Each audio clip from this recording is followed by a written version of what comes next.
Well, impromptu chat, I know. So I know no one's in here yet because there is no heads up. But I'm just going to talk about random things until people start joining, shall we? So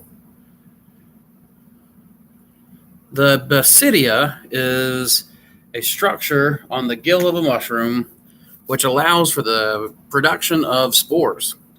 And you have many different types. Some that produce, what's it called, tetra something spore. I can't remember. That's like 4 spores. So again, just talking random stuff until I start seeing people show up. So then you have, how was it? So like the agaricus industry, for example, a lot of, what's up, Ben? So the agaricus industry, you have a lot of people that, so here's the man, this beginning of this is going to be terrible. What's up, Nick? In the agaricus industry, there you don't see a lot of mushroom breeding done, primarily because a spore in, my goodness, I have had so many, I've not finished a sentence of this. What's up, Ben? You're welcome to come in. I just started a live stream because I've got another hour and a half on the autoclave. Oh, fancy. And my day will not end at 5 o'clock. So, oh, man, look at that framing. You got the twinkles at the top. I do have the twinkles at the top. And the shotgun in the corner that everyone always comments on. Yeah. What's going on, Philip? Greetings from Germany, huh? That's exciting. Squiggly lines. I don't know how to read squiggly lines. So I'm not sure what you said or what to call you. Yeah, what's up, Dustin? Yeah, Ben's here too. Here, Who's Dustin? I don't know exactly. I mean, I know. Well, I take it back. I know Dustin from this. I don't know who that is outside of live streams. Okay, so he's a mushroom regular. I've seen him a couple times. I don't know how regular, but A mushroom semi-regular. yes, maybe I've seen him in comments. I don't know, Dustin. I'm not entirely sure where I know you from. I don't know, man. Like, there's so many people now. Dietary fiber keeps you regular. What? What does that have to do with it? Regular. Oh, regular. Gotcha. What's up, Ballo? Dude, I'm sorry, man. I don't know actually. It hid your comment. The guy with the squiggly writing. I don't know what kind of writing that is. I don't know. Yeah, is that Arabic? It's some kind of Or is it some sort of like Indian script? I don't actually know what that is. How do you figure that out? Well, Google. I don't know. Maybe you can do Google Translate for us, man, and then upload it in English so I can understand it. Not trying to be offensive. I just wish I could communicate with you and don't know how. What's up? Just started growing mushrooms. Starting growing lion's mane with help from your videos. Oh, awesome, man. Glad I could help. Well, the store. He's doing toilet pill. It's Arabic. Okay. Don't know. You're going back to work? Going to the Lowe's. Going to Lowe's? I need not. Okay. I'm going to get a replacement pressure washer for the one that I broke. Yes, I would appreciate that. Thank you. Take it easy, man. What's up, Thomas? What's up, Enigma? Bruna, welcome. Greetings from Brazil, eh? Well, greetings from East Tennessee. I like your name, Bruna. Thanks, Patrick. I appreciate it, man. I'm trying to get along. The kids are pointing out. I don't know if you can see it in this lighting. Get a nice gray streak right through there. So, somebody saw me with my beard recently and they said, man, you've aged horribly. Shout out from France. Well, bonjour. I know that one. Happy New Year, guys. Wanted to say thank you for all your videos. Because of you and other YouTubers, I left my cushy job and opened up an operation in Mexico. Well, congratulations, man. That's awesome. I used to know how to say congratulations in Spanish because I lived in Mexico for a very short time and took 2 years of Spanish and worked in a factory where I spoke Spanish most of the time. So you would think that I would remember it better. I'm sorry. Please pretend I say congratulations in Spanish. And Enigma, thank you. I don't know how to recognize Arabic or I think I could recognize Cyrillic, which is the Russian script, I think. Ryan, 2 questions. Try to keep them together so I can answer them all at once, because otherwise I get lost in the chat. First time, bro. Sent you a message on Instagram about your perlite on your tomato planting video. Please wet that stuff before you breathe in that dust that causes. Oh, okay, for sure, Dustin. I appreciate that, man. I don't check Instagram messages very often, but I'll try to make it on there and check that out. Yeah, that's a good idea, because I have enough lung issues as it is, man. Spore lung was a big deal. I've already started off with I've got reactive airway disease. So basically, it just means that when I have something that inflames my esophagus and bronchioles, I think is what it's called. Anyways, it makes it to where my lung capacity is just fine. So it's not asthma. It's actually a tightening of the esophagus. So I have plenty of volume, but not enough flow, basically. And I don't need any more problems with that. So I will make sure to wet that stuff from now on. Hey, Rocket City Mushrooms. Hey, I just saw that you commented on our post, man. Thank you. And welcome. Bonjour. Yeah, I'm just sure I'm terrible at it, man. So I actually, my senior year of high school, I took 2 years of Spanish, 2 years of French, and 2 years of German, but I'd already taken a year of German in my junior year. And then Samantha and I went and lived in Mexico for a short time, building houses after they'd had a flood or something down there in a place called Piedras Negras. And then, which is just across the border. It's not very far at all. And then I worked here at a cake factory, and most of the people, I'd say 90% of the people that work there are from Mexico. I mean, we actually have a large population of Mexican immigrants here in Morristown, which makes for some of the best eating I've ever had. But my Spanish and my French and my German have all, kind of slipped. So I wish that I had held on to them better, because it would make communicating with people in the mushroom world a lot easier, because we tend to be scattered over the globe, it seems. I've learned a lot with you, man. Thanks a lot. Greetings from Chile. Well, awesome, Bruno. Thank you. Greetings. Ryan, Happy New Year and love your channel, man. Also, would you ever move overseas and buy land like one user in Mexico? Yeah, I absolutely would do that perhaps one day, especially with things going the way they have been. But yeah, man, I would love to be international. In fact, what I would prefer is to be, I guess, an international man, have a couple of places in a couple of different places and travel around to 2 or 3, different sections of the world. But yeah, I would absolutely consider it. There's a lot of places on this earth, and I'd love to live in them. Felicidades. I hope I said that correctly. I will need to say it a few times and hear it, but Felicidades. Felicidades. Which I get Felice, right? Which is no, I'm not going to embarrass myself. Aloha from the Big Island. Thank you for your videos. Thank you, Jason. Aloha. Glad to hear some Hawaiians in here, man. We usually get Vance in here at some point too, and he's from Hawaii. Just sent him some cultures today, actually. How's it going, Josiah? Whitaker, have you heard of anyone growing mushrooms on human feces? No. I mean, I've heard the question asked multiple times and never dealt with it. I've never had much interest in dealing with it. I would rather compost that shit, and then use it, that kind of thing. How would you retain humidity in a tent the best way? Also, one user commented on air particulates. I work for OSHA and highly recommend a face mask with seals. I mean, I have a face mask with seals. Obviously, with the beard, I get a lot of comments about how the respirator does not work that way. It works just fine. I can tell a huge difference when I work in the grow room without a mask or with a mask, or if I'm in the wood shop with that mask on or not on. It makes a huge difference. And I can actually pass the seal test with with my beard even. So it obviously is working pretty well.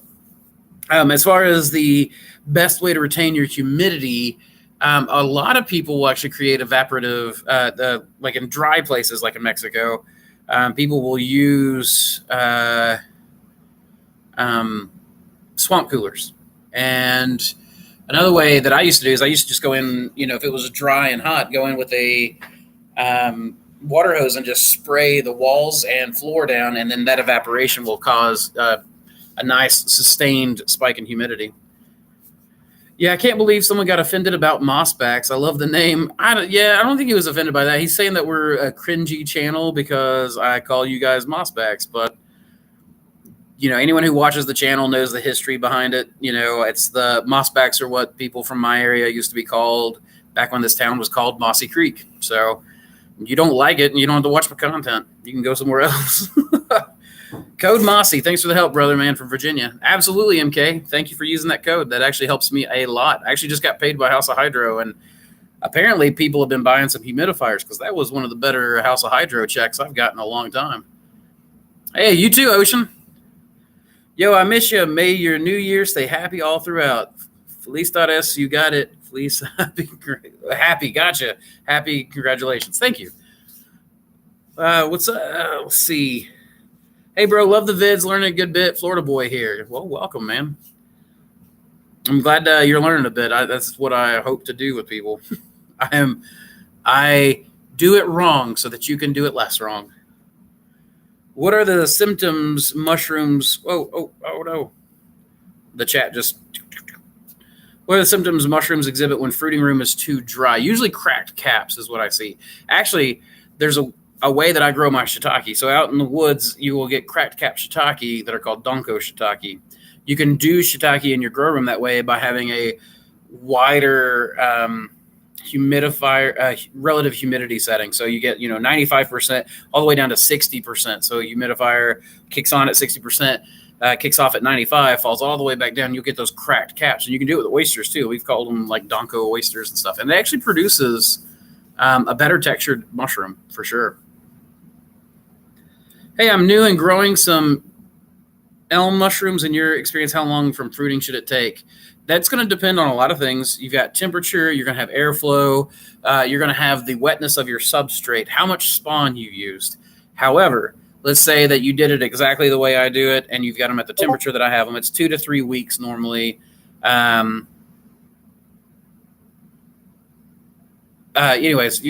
that my Discord's going off. I need to figure out how to mute the Discord channel. By the way, we have a Discord channel, and when this posts, we'll have the link put in the description for this live stream. But if you guys want, I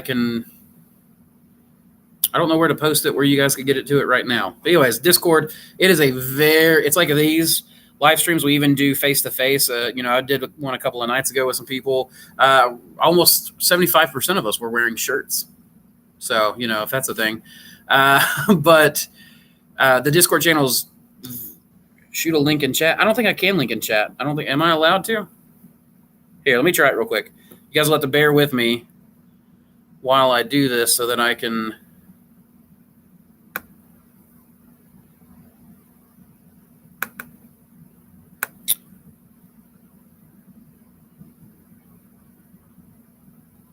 Okay, let's see if I can do this. I can send links, other people can't. Okay. See, I don't even know anything about this YouTube stuff, man. Okay, there's the Discord link. It's in the chat. If you guys want to, you can get on there. It's been a wonderful experience. Like, I haven't really done much with Discord. I know it's old, but yeah, it's crazy to me how we've only got like 30 or 40 people in there, and yet it's busier than any other social media I use, with a lot of really good information going. So, Benjamin, back to your question about the elm oyster. By the time I plant it, it's usually 2 to 3 weeks from the time that I plant, as in inoculate our fruiting blocks, to the time that we get fruit. So, hi, Andrew. I was wondering if there's a trick. I'm sorry. That's from the time that we planted in the grow room. And then, oh, crap, you guys are joining. I've got to figure out how to mute that real quick. Rocket City. I see you in there now. Notification settings. Screw it. Fine. You guys can just hear it for now. I'm not going to go through this. It'll make a boring live stream if I'm grandpaing this right now. So it's 2 to 3 weeks till it goes in the grow room, Benjamin. And I apologize again for taking so long to answer your question. And then usually another 7 to 10 days before you're picking the mushrooms. So it should be a 3 to 4 week cycle total. Tyler says, hi, Andrew. I was wondering if there's a trick to get your king oysters to fruit. My room is at 65 to 70 degrees during the day, 60 to 65 at night. I've had 2 bags in my room for 2 weeks now. If you lower your temperatures, that will help a lot. Because kings fruit better when it's cold. They will still fruit at 60 to 65, even at 70. You also have to have a lot of patience with kings. Kings, you kind of have to baby them along. And it can take a little while, even if your parameters are perfect. It can take a bit, 2 weeks sometimes to get them to fruit in the grow room. You can try cold shocking them, put them in a refrigerator beforehand, and then you can try, let's see.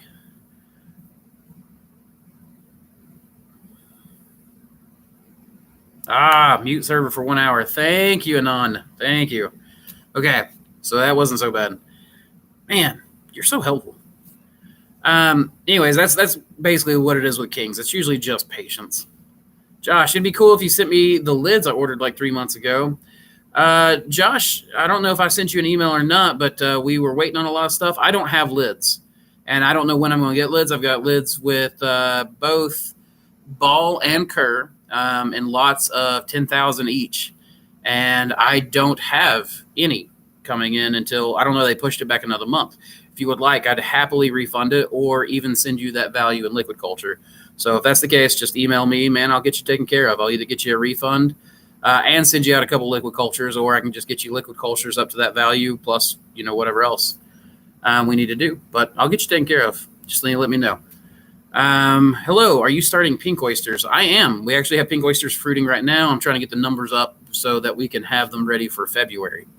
I'm not really trying to sell a bunch of them right now, but we are doing them specifically. Like, I've got a lot of spawn being ordered for them right now, and I'm trying to get all that stuff out. That's crazy. But then we have a lot of blocks that we've planted ourselves to try to start getting ready for the Valentine's Day season. And I don't know about you guys, but this first week so far, we're 4 days in, and I'm already I'm having record demand for mushrooms. So I'm glad that I planted like we were going to have record demand. Paul says, hey man, good to see you again. I use your grain horse oats soak method. Love it. Convenient, but they always turn out way mushier compared to Bod's method, even after 12 hours. Thoughts? You can back off your cooking a little bit. I don't know what you mean by mushier. I mean, mine are squishy oats. If you grab them and squeeze them, they pop.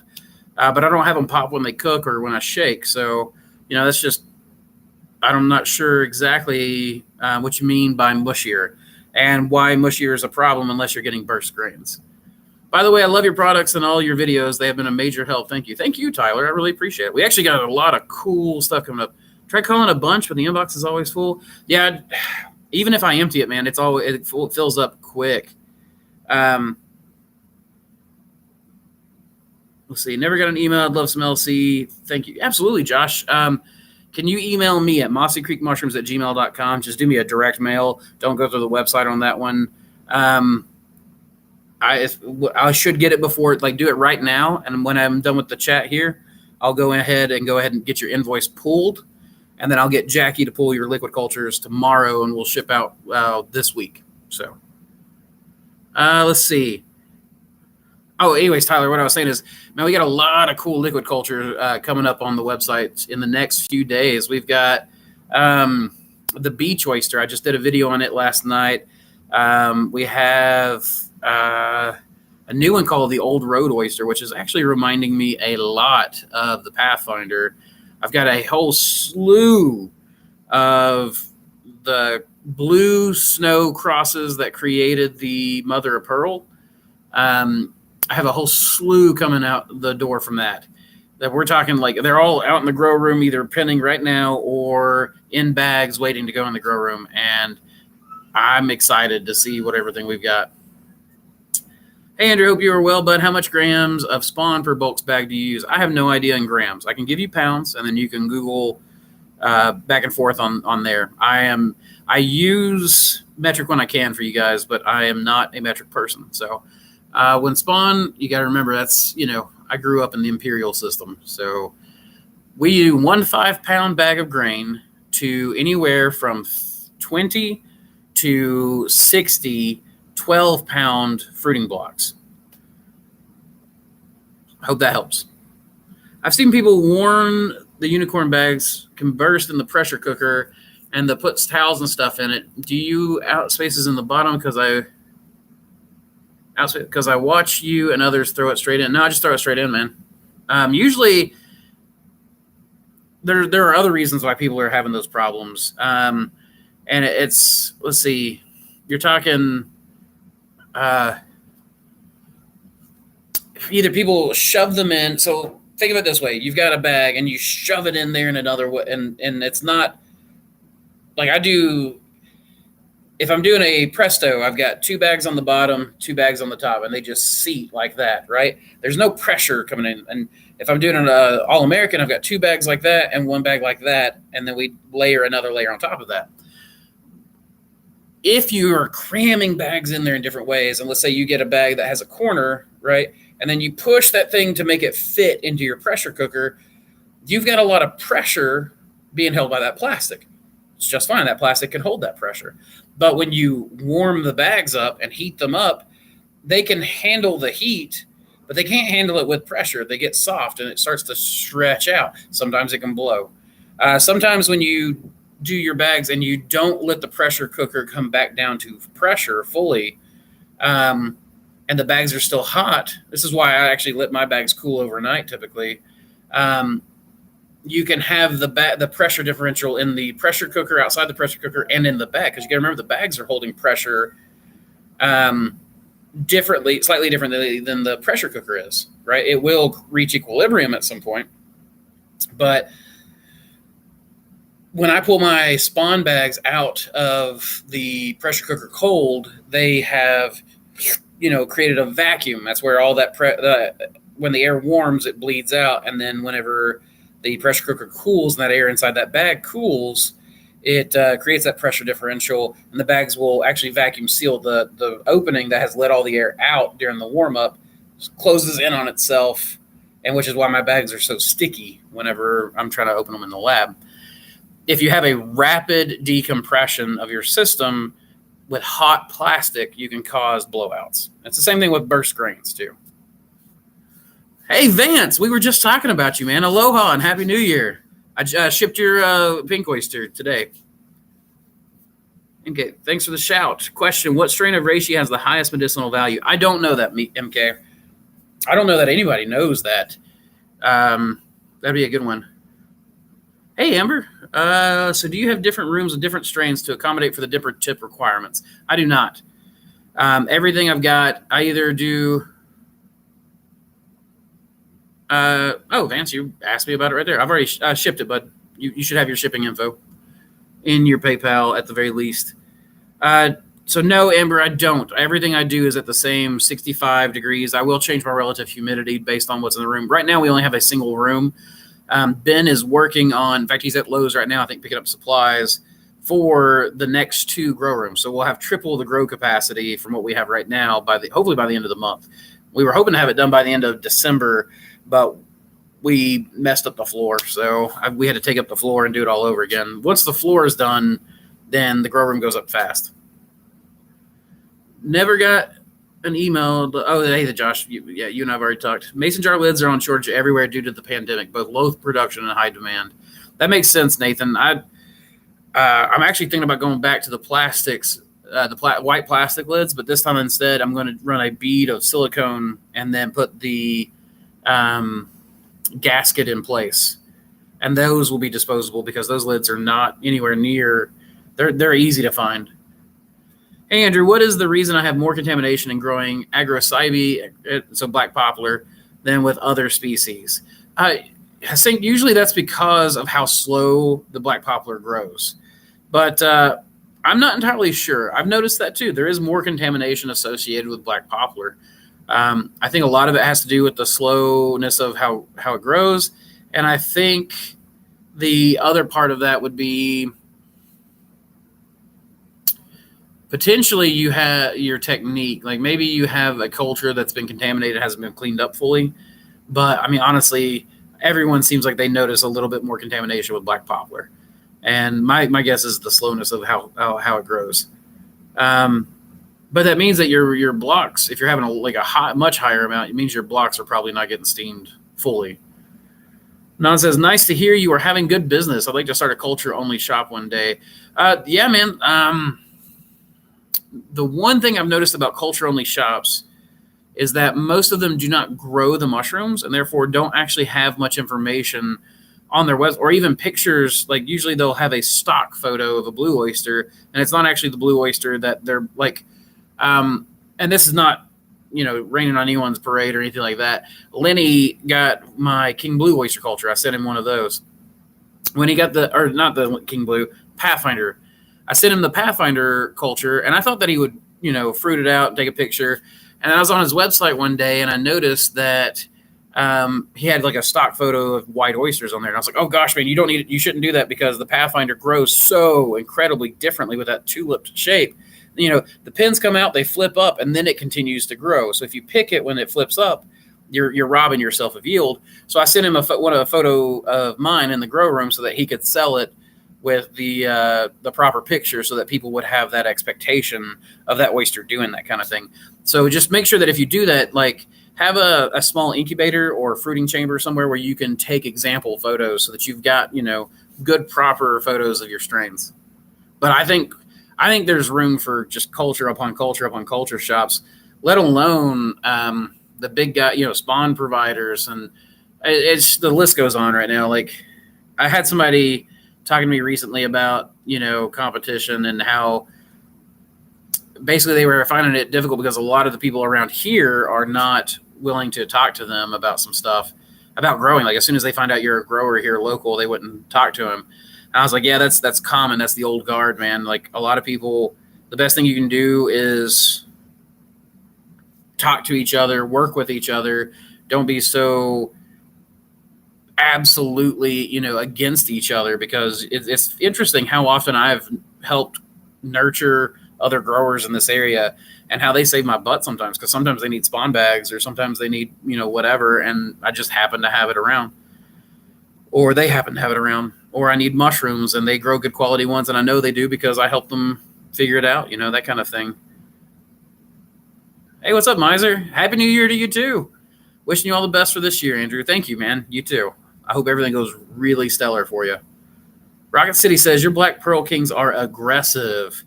Josh, the email is mossycreekmushrooms@gmail.com. And thank you, Rocket. The Black Pearl, that stuff grows in thick. And I don't know if it's just mine or if it's everyone else's Black Pearl, but I have noticed that the Black Pearl I'm working with is growing in really fast. So that reminds me, I actually did change my liquid culture recipe, and I think that's part of the reason why I'm having such good results. I'm using the same recipe I did, 1 part malt extract to 5 parts corn dextrose, but then I'm adding 1 gram of peptone for every liter, every 1,000 milliliters of liquid culture I make. And I have noticed that peptone makes a huge difference in how fast your culture is growing. There's a different gun on a corner wall this time. No, those are all the same. That's the exact same guns. There is a couple of different guns over here, but they're off screen. Actually, I had so some people came in from Minnesota. Josiah may still be on here. I don't know, but they came in, and I didn't think about. I normally try to remove the guns from being visible when people come and take the mentorships. So they came in for a week-long one. I've got someone else coming in this week for a week-long mentorship. And I always try to tuck those away and hide them away, because we get a lot of people from up north, and people from up north a lot of times don't seem like they're as comfortable with guns as people around here are, the Scots Irish, And I don't know, the Minnesotans weren't worried about it, which was nice, but it was definitely something I had forgotten to do. What do you think is the best way to store mycelium long term? Culture slants are the best way, and I've got a video on that. You can just check it out, culture slant video. Hey, Big Bear, what's up? Can you advise on how to override the sauna steam generator? Thinking on getting one, but need a disable timer. So the sauna steamers are cheaper. I will say that anyone who's interested in Auto Contact Ben, he's starting to build steam generators for people. I don't know exactly how much he's charging. It's like $450 or something like that for one with high temperature refill valve and all that kind of stuff. But I don't know how to do the steam generator override myself. That's something Ben did, and I don't know. I know they recently changed it. It used to be just moving a jumper. Now you have to actually do something else, and I don't remember. I don't remember what Ben said it was off the top of my head. I wish I could.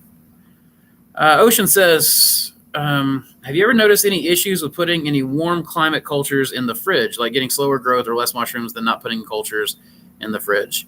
Yes, tropical varieties often do not like being put in the fridge. That said, just warm them up, transfer them to a couple of dishes, they speed right back up typically. How do you inoculate with spit? I don't know what that means. Nobody inoculates with spit. Unless you're talking about inoculating with spit bacteria. Happy New Year from Have You Ever You? Happy New Year from Have You from Alderney. There we go. Sorry, Gareth. I was having problems with that. You broke my world. How do you not? Gosh, Happy New Year from Alderney. Have you ever used SAE CO2 bags? I have not. I have not used those, but thanks, Ben. I appreciate it. I work with my hair I work on it very hard. Always messing with me. Brian says, thanks for the help, you rock. You're welcome, man. Jake, what is your average time in incubation and time till harvest for chestnut? Time to harvest is about 6 weeks, sometimes 8. Average time in incubation is sometimes 6 weeks. It's 4 to 6 weeks typically. Something with chestnuts that one of my employees figured out recently, Laura. You guys see her on pictures and stuff sometimes, or even a couple of videos. She says she came up to me with a chestnut bag, and she's like, I really just want to slap the shit out of this bag. And I was like, you know what? Let's try it. So she took a bunch of bags and held them out like arm's length and dropped them to the floor. And we did half the bags that way and half the bags just normal. No slap, no anything. And the ones that we dropped produced better and produced way faster than our other ones. But that was our last time we grew chestnuts, so we need to do more. But that test did work out well. That said, I don't like chestnuts, so I'm not in a hurry to grow them. They're pretty, they're beautiful, but I just don't like the taste personally. Everyone in my family thinks they're fine. But I tend to not work hard on things that don't interest me, and chestnuts don't interest me because of the taste. Mateo says, Happy New Year. Which percentage of liquid spawn do you use for shiitake? I don't know what that means. When I'm using liquid culture to inoculate a 5-pound bag of grain, I use about 10 milliliters. 42 Freedom says, hello, sir. I'm a beginner and only doing 4 to 5 pound bags at a time. I'm using a double tote incubator with water heater. So basically you're using a water bath incubator. Do my bags need more air exchange because it's a small closed environment? Thanks. For colonization. Not for colonization. It sounds to me like you're using a water bath incubator. Those are very common back in the older days of microbiology. They're still around in different labs and stuff elsewhere, and they work perfectly well. I used to use them. I lived in a house that was built in like 1919, and they had no heat and air. This is when I started the business. So we were, like I said, Samantha and I were really down on our luck at the time, and we had that house. There was like no insulation in it. The tub, the cast iron tub was set in the floor. If you went under the house, you could see the tub. There was nothing underneath it. And we used water bath incubators for our grain masters at that time. It worked great. What's your favorite culture fridge? My culture fridge is, we just have a refrigerator. We keep everybody's lunch. I have a couple of drawers that are reserved for cultures only, and I just use those. It's literally just a refrigerator, just a steel refrigerator. I bought it off a farm in Atlanta. Yagdrasil, what's up, baby? Happy New Year.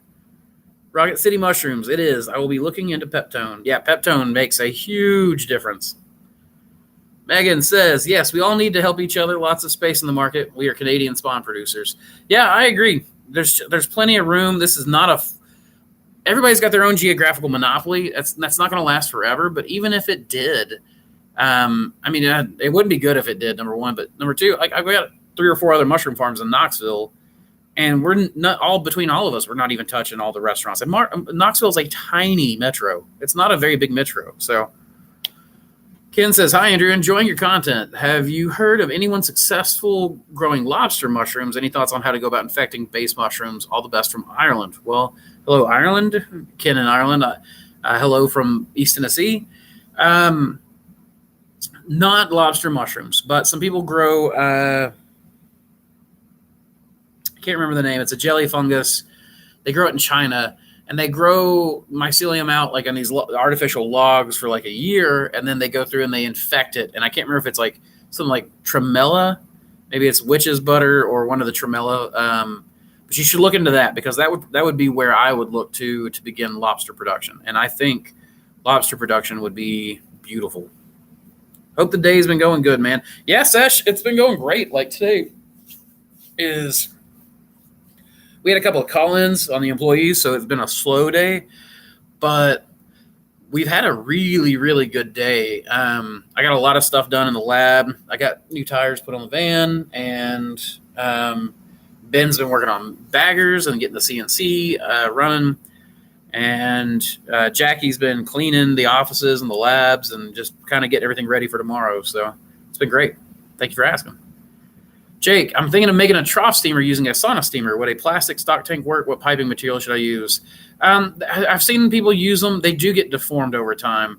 I like the metal one. The metal one I've had since maybe 2015, 2016. The bottom rusted out of it. So we picked it up, bottom fell out. We moved it, the shell to where we were going, and then moved the bottom to where it's back inside. And then we just coated the bottom layer with plastic, just a plastic sheet, and then put the ladder back on top of our little wooden rails, and then now we still use it. So I have managed to use the same $300 trough for like 5 years. And that one was just a galvanized one. And we use PEX pipe. I don't think PEX is rated for steam, but we use PEX. So that means that I'm not recommending PEX, but I am telling you that I use PEX, if that makes sense. We have plenty of guns up north. Hunting is a big part of the culture. Oh, no, I lost you. Josiah says, we have plenty of guns up north. Hunting is a big part of the culture. Well, in rural Minnesota, it is. Deer rifle opener is basically a holiday. Yeah, see, that's what I'm saying. But you guys come from a whole different section of up north. Like, I'm talking about New England. People, come down here from New England, except Maine. And, I mean, Michigan's not a part of New England, but Michigan people are basically East Tennessee people, just with a funny accent. Could Ben share his process for the steam generator? I'm overseas in French, too far to be a customer, sadly. Curiosity, I appreciate it. All right, I feel for you. Sorry. My brain is misfiring today on words. Andrew, not word good. Ben's not here right now. He was here for a moment, and then he took off to go to Lowe's. Peptone, P-E-P-T-O-N-E. P-E-P-T-O-N-E. Peptone, it's bacteriological peptone. It is used mainly for culturing bacteria. Paul Stamets talks about it in his books for almost every media he uses. And this is, again, where I went into his book, was like, oh, this is great, and then started doing things. And I was like, oh, my gosh, his book is so outdated. And now I'm back to his book, and I'm like, man, he was ahead of his time. So Dillinger, Kickbox, probably talking about spit and overnight oat soak. Oh, yeah, I mean, you got yeast and stuff in your mouth, so you just, inoculate. He's probably joking, though. I never get people's jokes in text.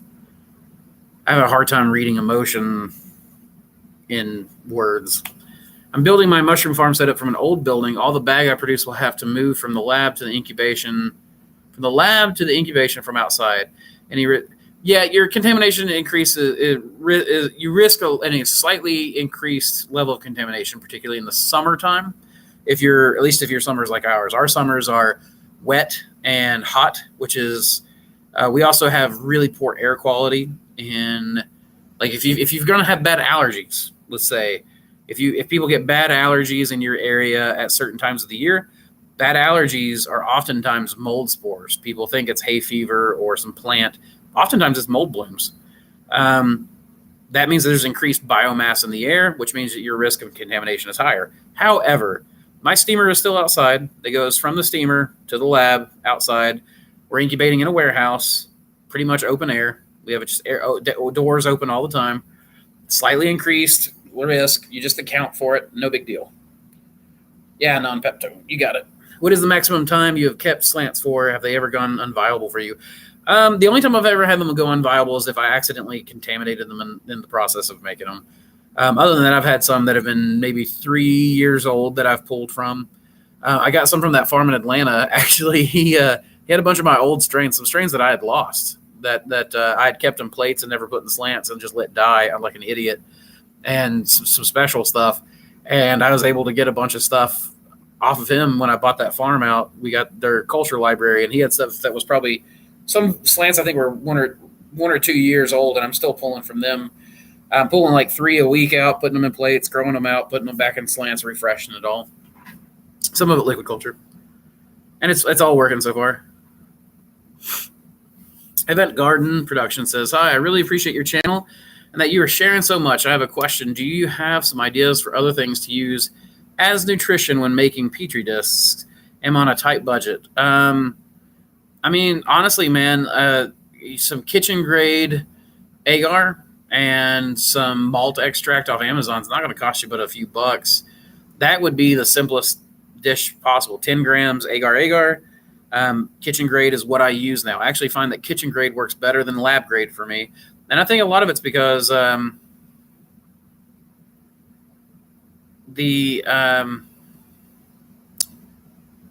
what is it? I don't think it's as clean as lab grade. Lab grade agar is always going to be more refined because they're using it for research purposes. Kitchen grade agar, they don't care about it, right? It's a nutritional agar. So even it's like whole oats, right? You make more refined oats and you lose the holes, and all of a sudden it's actually less nutritious for you. Well, I think the kitchen grade agar may actually work better, in part because it's less refined. So, Ocean Air, hate to ask you a question you've answered 1,000 times, but how long would you pull from a jar of LC until you restart a new jar? I'm not really worried about time that the LC has been sitting in the jar. I'm more worried about how many times I transfer. So let's say if I pull a agar biopsy, like a needle biopsy, from an agar dish, and I can put it in 1 quart jar, and then I'll transfer it to another quart jar. I wouldn't want to do that more than 2 to 3 times. So I wouldn't want to grow from 1 needle biopsy to 3 quarts max. That said, if I do a half gallon, so if I do which I do 1,000 milliliters in my half gallon jars, if I do 1,000 milliliters in there, that counts as my 2 quart jars. It's still the same amount of replications. And so that's really what I'm most worried about. So I wouldn't go from like 1 needle biopsy. What I would do is, if you take a needle biopsy from a plate or even directly from a culture slant, and then put it into a quart jar, how many more needle biopsies do you have in that slant? You've got tons. So you could make 30, 40 quarts, just like master quarts from a single culture slant, and then expand that up to 3 quarts each. So just the amount of exponential growing power you've got there is insane. I always purchase using, sorry, Vance, that was all one word without the spaces, so I was having a hard time reading. I always purchase using PayPal with you, but never get tracking info, including the order you said shipped today. What's up with that? I don't know. When I do PayPal, I do their bulk shipping. It's bulk order shipping. And what it does is it gives me a list of everyone that's ordered. And I click on it, I click add, and then I have to do the weights, right? And I add the weight, like how much there's in, and then I print all those out. And it sends an email to everyone, and then I go to my website, which I've been having trouble with my email server. But if I go on my website, if we're trying to fix it, I can't, we had a big update, and then ever since then, my emails from my website are not working well. So I've been relying on PayPal to ship all of our tracking information. We get the confirmation emails tend to go out from our website just fine, but when I upload the tracking and send you a different one, it's like only a third of people are getting my emails, and I'm not sure what it is, Vance. But with the PayPal, you should be able to go into your PayPal account, and it will even say you can click on it, and it will give you your tracking number. We always use USPS, and I have an account set up with them, and I have that linked to my PayPal account, and then I have my PayPal account linked up to where it's supposed to send you an email with the tracking number, and it's got a little thank you message that comes with it. I honestly don't know what would be up with that. If you're having trouble getting it in email, maybe go to your PayPal account and check it manually. That's the only advice I've got on that. I don't know why your email and PayPal wouldn't be playing together well. Forgot to mention I scored a working 2-glass door commercial cooler for free. Now I have a way to store my mushrooms, and the wife won't be mad at me about taking up her fridge space. Yeah, Rocket, that's the way to go, man, for sure. I mean, I scored one, and I paid $600 for it, and it was well worth it. If you got one for free, that's an even better deal. Shoot, my contact's slipping. You are a public servant. God bless. Thank you, 42. I appreciate that. Bless you too. What I meant was which percentage compost weight spawn. Okay, sorry, Mateo. What I meant was which percentage compost weight to weight spawn liters, which pH do you use for liquid spawn for shiitake? Okay, but you got it. I got you. Who showed you the way of the mushroom trade? Kickboxing, that would be Hugh Brewer, a combination of self-taught and Hugh Brewer. So Hugh Brewer of Brewer's Mushrooms used to be very active. He's down in Dandridge. Nowadays, he's retired. He comes up and sees me every now and then. He grows mushrooms for fun. I think he still grows and sells reishi mushrooms, that kind of stuff occasionally, like seasonally. He'll come and buy like 100 blocks from me or something like that, and then go grow reishi on them. That kind of stuff. But and then he dries that stuff and then sells it over the period of a year or two or something. But he's the one that taught me. I went and took a log class from him back in 2008 or 2009. And I had started already doing, culture work myself at home. And Hugh is probably the best mushroom grower I have ever met. As in, like, he's a hippie. Love him. I don't even know that he's not really an old hippie, but he's got that kind of way about him. He's just chill dude. I like it. And he talks to you and he does that bob. Like, I freaking love him. Got crazy white hair. Beautiful dude. But he's the one that taught me. He just took me under his wing, and he and Tammy have really just, showered information on us. So thank you for your answer. Video cool. Thank you, Mateo. Appreciate that. Brack, hey, man. Hey, hello again, Andrew. I've learned more from you than any other mushroom farmer, so thank you for putting yourself out there so generously. You're welcome, man. I'm a little, I hope I haven't steered you too wrong. I was wondering what's the max fruiting temp for your Fat Man strain. I don't know. I haven't taken it to its max yet. When we were getting 90-something degree temperatures in the warehouse, I went down to 3 oyster strains and 1 Hericium strain. And I didn't even try to grow Fat Man through the really hot temperatures. That said, I had it pinning into the upper 70s, so I think it would probably do up to about 80 degrees Fahrenheit, but I'm not 100% positive about that.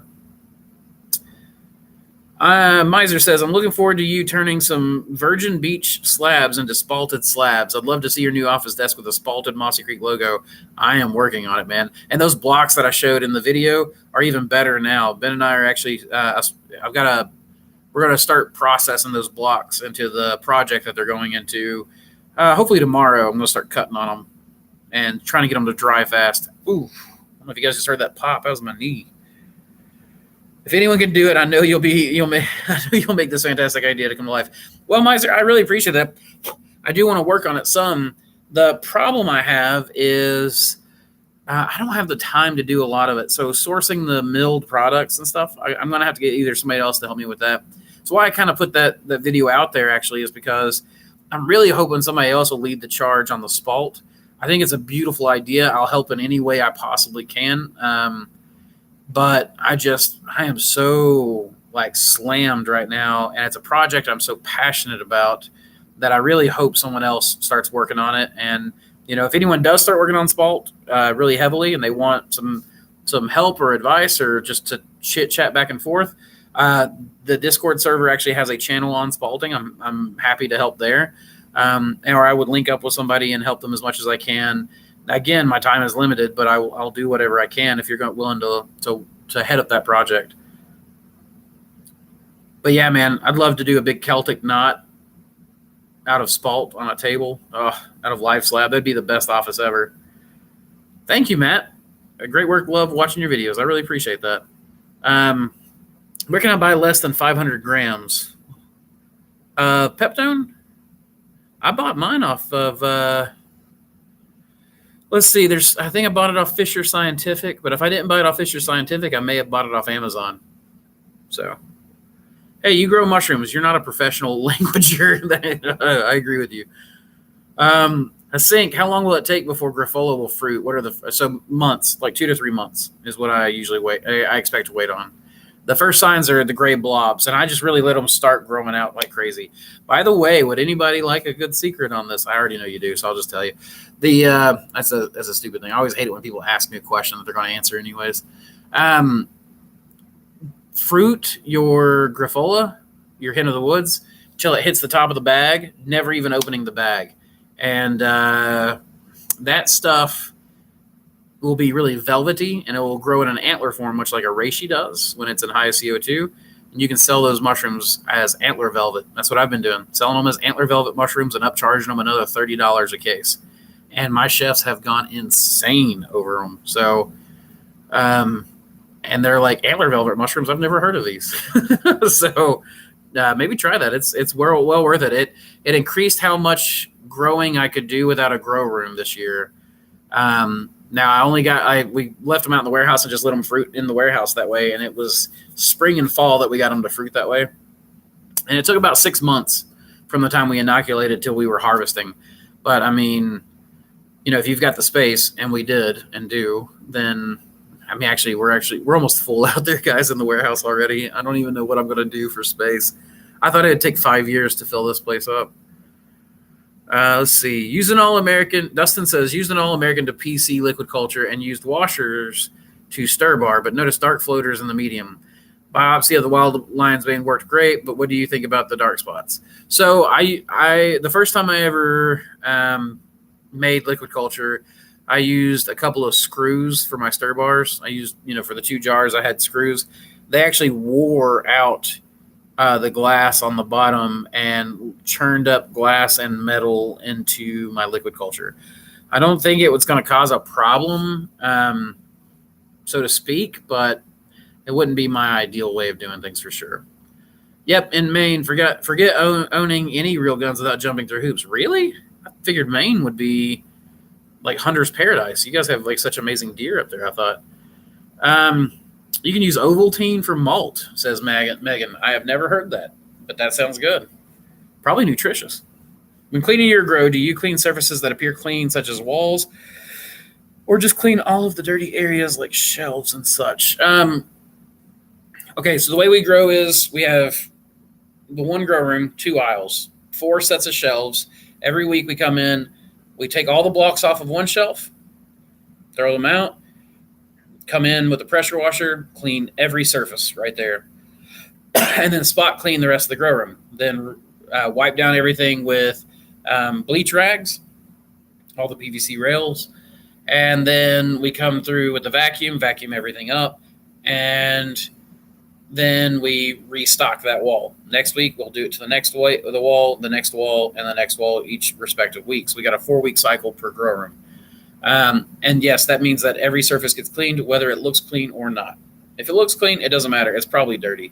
And you get those little flies flying around, and they'll land on a surface that looks clean but has bacteria on it, get all those little bacterium on their feet, go land on your mushrooms and walk around planting bacteria, which will create bacterial blotch and all kinds of problems. So it's best just to have a good cleaning schedule and clean whether you feel like it needs it or not. Dustin, maybe the minerals in the water is what MK says. Mateo, usually the transfer should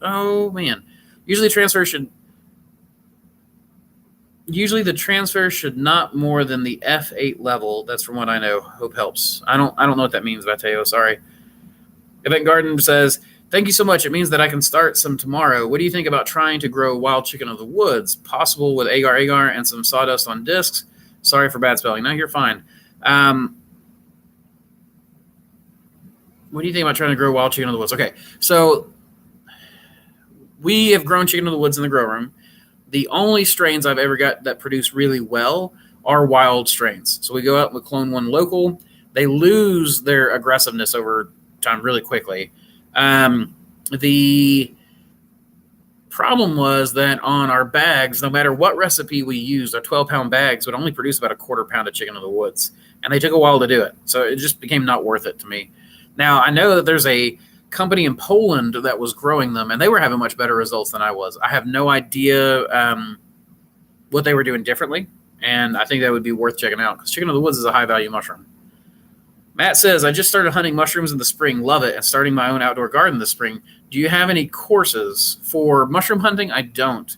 Melanie is working today. I just sent her all the information. We have our week-long mentorship, which is you come in here, you work with the employees, myself, Samantha, you go on deliveries, talk to our chefs, you work with me in the lab, you work with the employees on production, you clean the grow room. You'll do our entire weekly cycle in 1 week, and then you go home. And our price is about half the price as everybody else because we don't offer room and board like, what the fungus does because he's got an entire farm. I have let people crash here at the warehouse before, so, we can ask about that, but there's no shower here, so you'd have to go out somewhere to shower.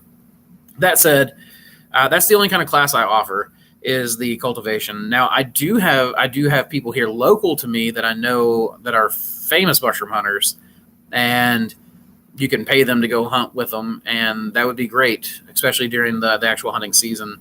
But the only thing I really do is like the week-long mentorship here, which, we can sit and talk outdoor gardening with mushrooms for sure during that week. And we do allow a +1 with our price, even though we're half as much. I allow like multiple couples because where my employees are trained well enough that they can help you. It actually means that I can do like 6 people at a time for a week, and we get really good results. We had someone in here in the chat earlier that had actually been through my mentorship like last week.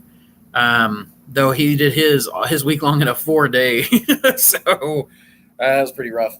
Let's see. How many times can you revive a block? Does anyone inject or bath a block with sterile nutrient solution to bring it back to life and keep the cycle? I've seen people trial a lot of trials on it and stuff. From what I've seen, Rich, a lot of people will just deem it not worth the effort compared to just making a new block. So now something I am really interested in is instead of reviving the block would be primary, secondary, tertiary decomposers. You take your oyster block and you just dump it into another bag, dump some water in there, let it absorb it, cook it again to sterilize it, and then add a secondary decomposer, and then do that block again, dumped into with a water, maybe combined with 2 or 3 blocks because it's so soft at that point, and then add a tertiary decomposer to it so that you can grow things much easier like wine caps indoors because they're a tertiary decomposer. They actually like well composted soils. They'll do primary too. A lot of people do have a lot of good results growing just on wood chips, but that's my best advice on that. Hey, Andrew, is the source of your fresh air into the grow room only from the humidifier, or is there a separate fresh air duct? So it's not from my humidifier. A lot of people have a misunderstanding of how my fresh air works. We have a fan that pulls air out of the grow room. When that creates low pressure, like negative pressure in that grow room, it just pulls air in through all the cracks of the door and everything else. That is the only way I'm getting fresh air, is from how much air I'm pulling out. When you pull air out, air comes back in. It doesn't just create an unbreathable vacuum. So I do have a humidifier fan that's pushing air into the humidifier up the elevator and pushes the humidity out into the room. That is just ducting my humidity. It has nothing to do with fresh air. I'm sure there's some fresh air that's coming from that, but it's nowhere near as powerful as that fan that's sucking air out and bringing fresh air in. So that's where my fresh air is coming from, is just literally the fan that's pulling air out.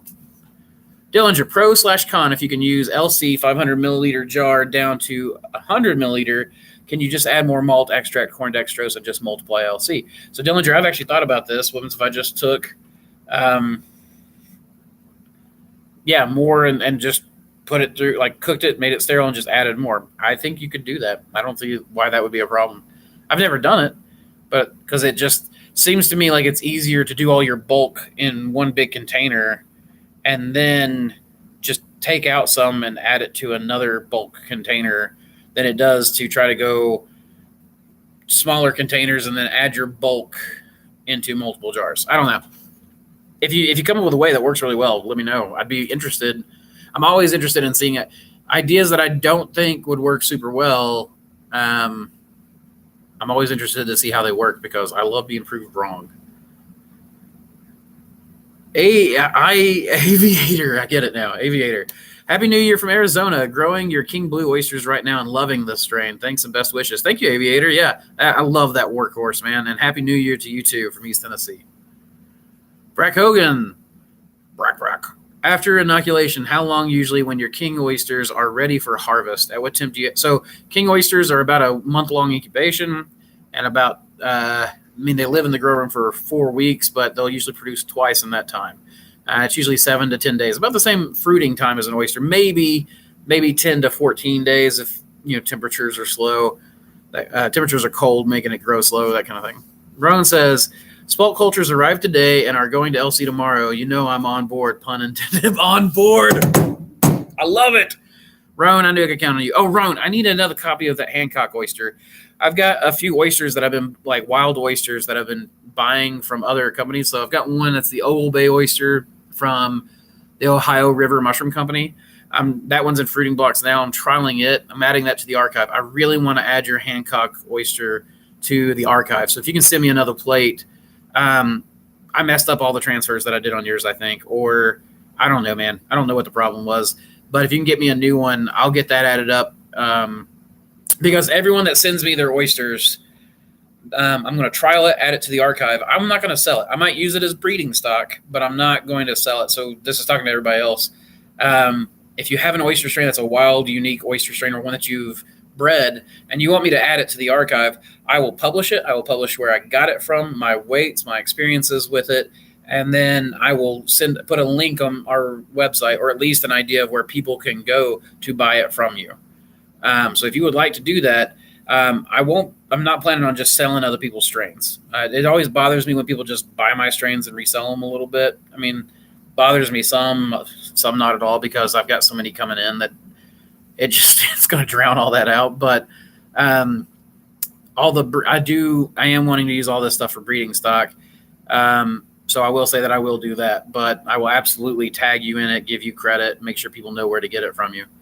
I'm actually trialing. So I just trialed an oyster from Terrestrial Fungi that he sent me. I got some good pictures of it, and we'll send those back to him so he can put those on his website.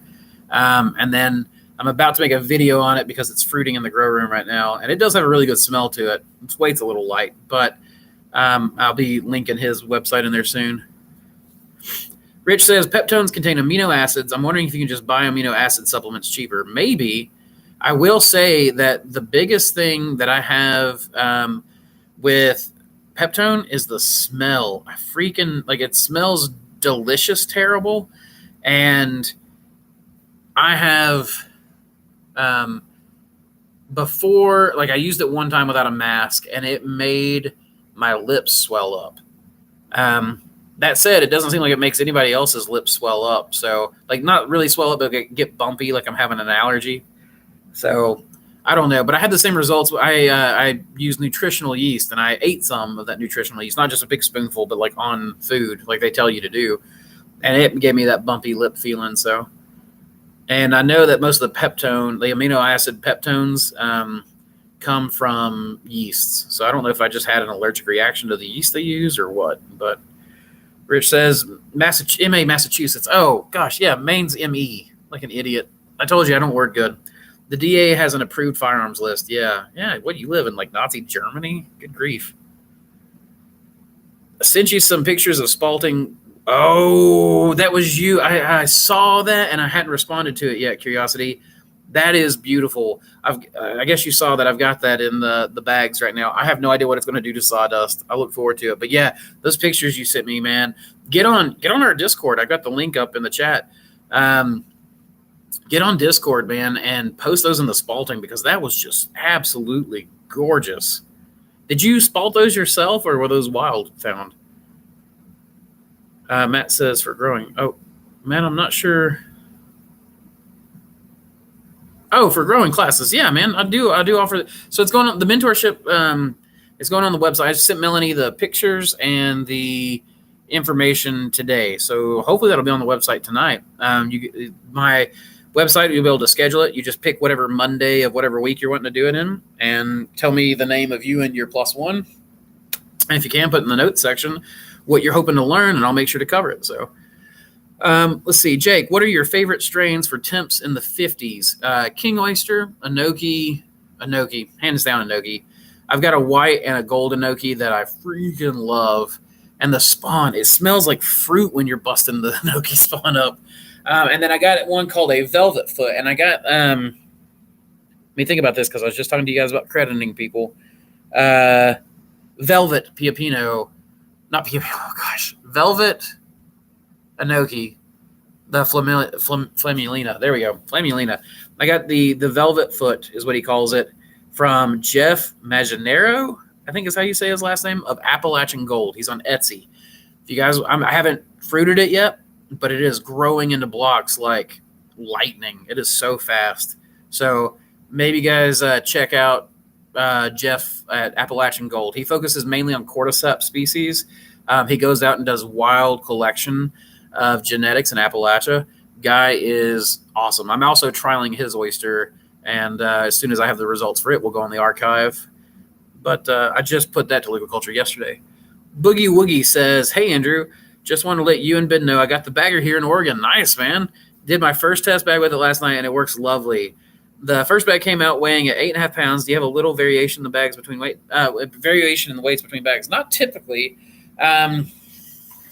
So we don't typically, but the thing is that whenever we do our calibration test here, that is with our pellets. The pellets that you get from a different mill may have a different density and or a different size to them. So that's why Ben makes them to where you can pull the head out and then adjust it to change up your recipe. But man, I'm glad you got the bagger and that it works great with it. We just sold another bagger today. I think we've sold like since November. I have no idea how many we've sold. But I know Ben said something like we're on bagger 20 or 19 or something like that so far. And we are pumping them out. He is just slamming them out. So, yeah, man, they're great. Josiah says, I was there for a week for the mentorship. 100% worth it. Thank you, Josiah. I appreciate that. They appreciate you selling for me. It makes it seem like I'm not selling so bad.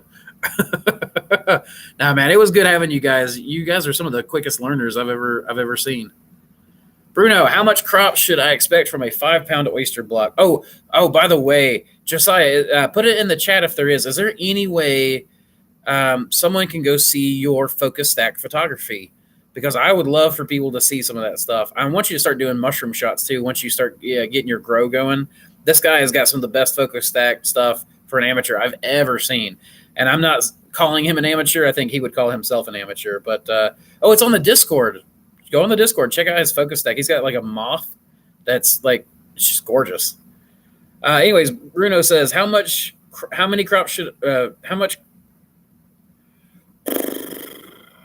I need to slow down.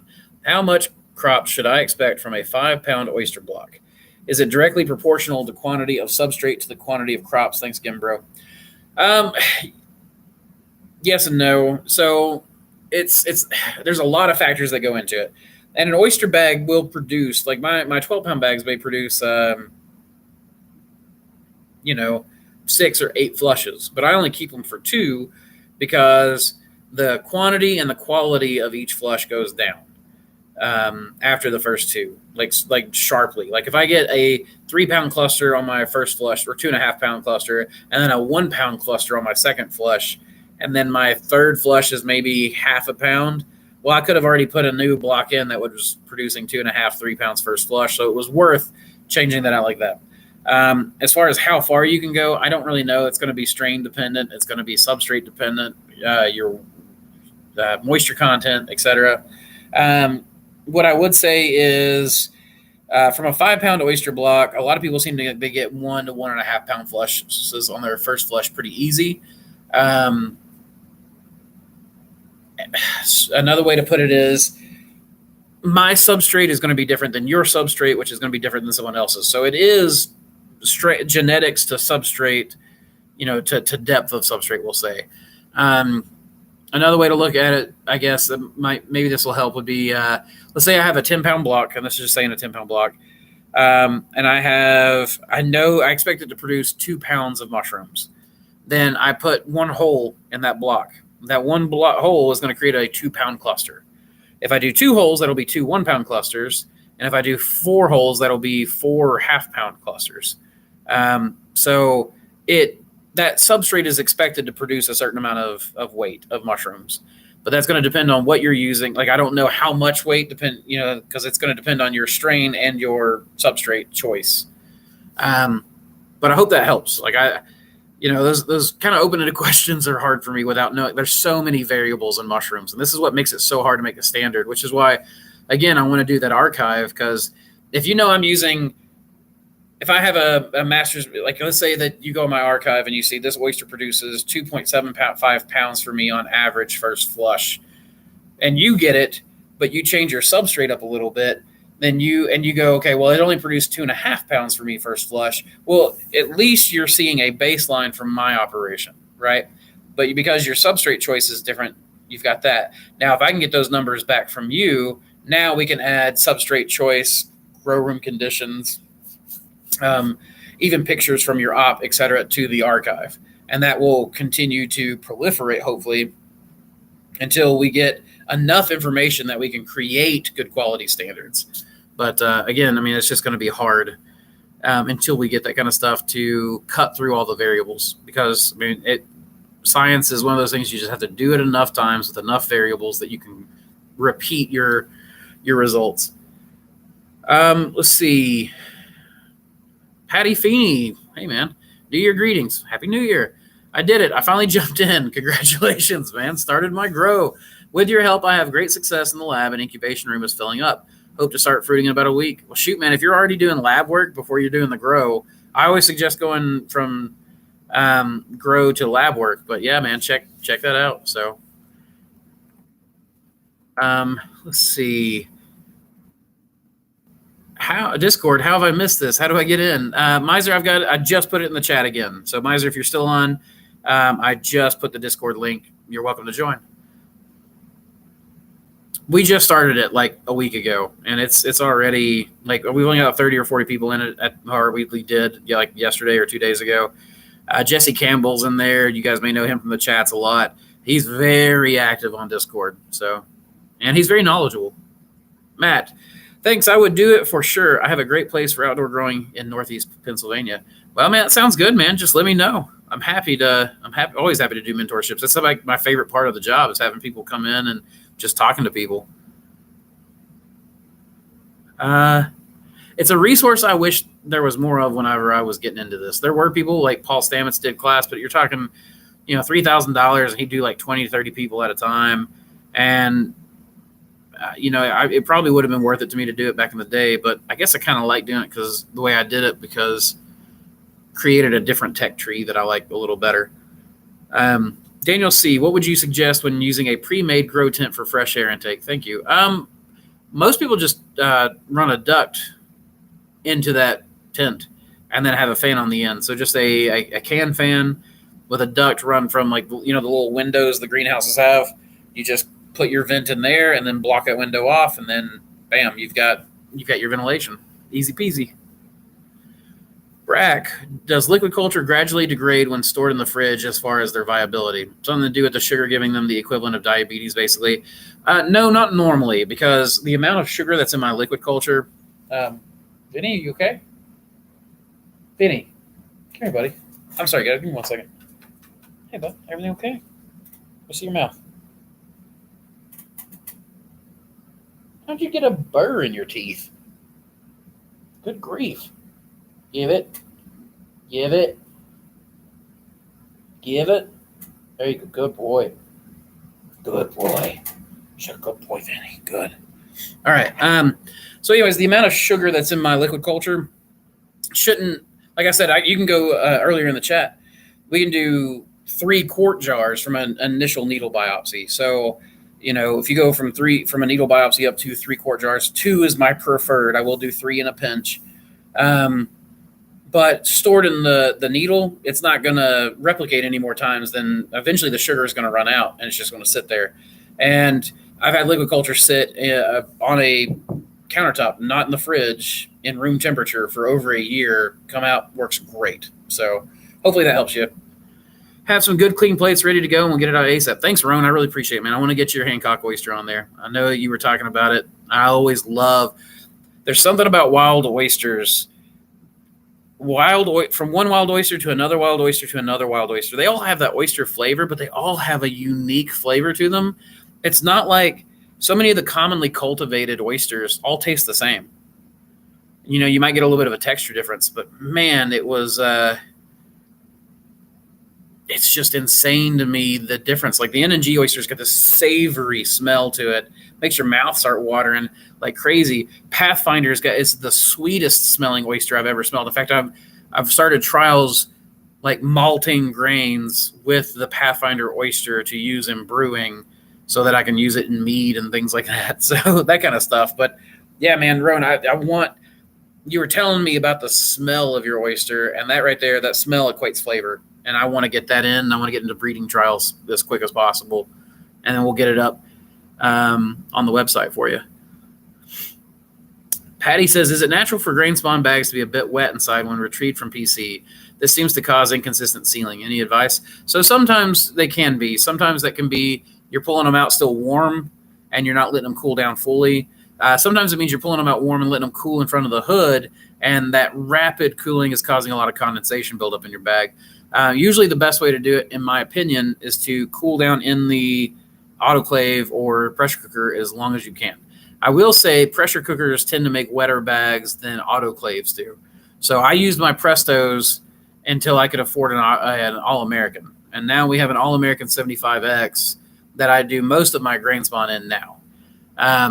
Still love the Prestos. I still prefer them for people starting out because they're, you're talking like $100 versus $1,200. But I will say that once you can afford the All-American, it is absolutely worth it. But I would get experience growing mushrooms on a pressure cooker before I went to the All-American. I mean, heck, we got 2 more All-Americans coming, and that's because, we're starting to sell grain spawn, and I'm starting to get back ordered, so I've got to get more in. And we've had those on order since like October, and they're supposed to be here in a week or 2, so... Dylan, I wish I was you. Nah, man, you want to be you where you're at. It's better that way. You be you, build what you want to build. I saw people and I was like, man, I wish I was them. And then I decided to build what I wanted to build. And now I'm glad I'm me. The good fun guy.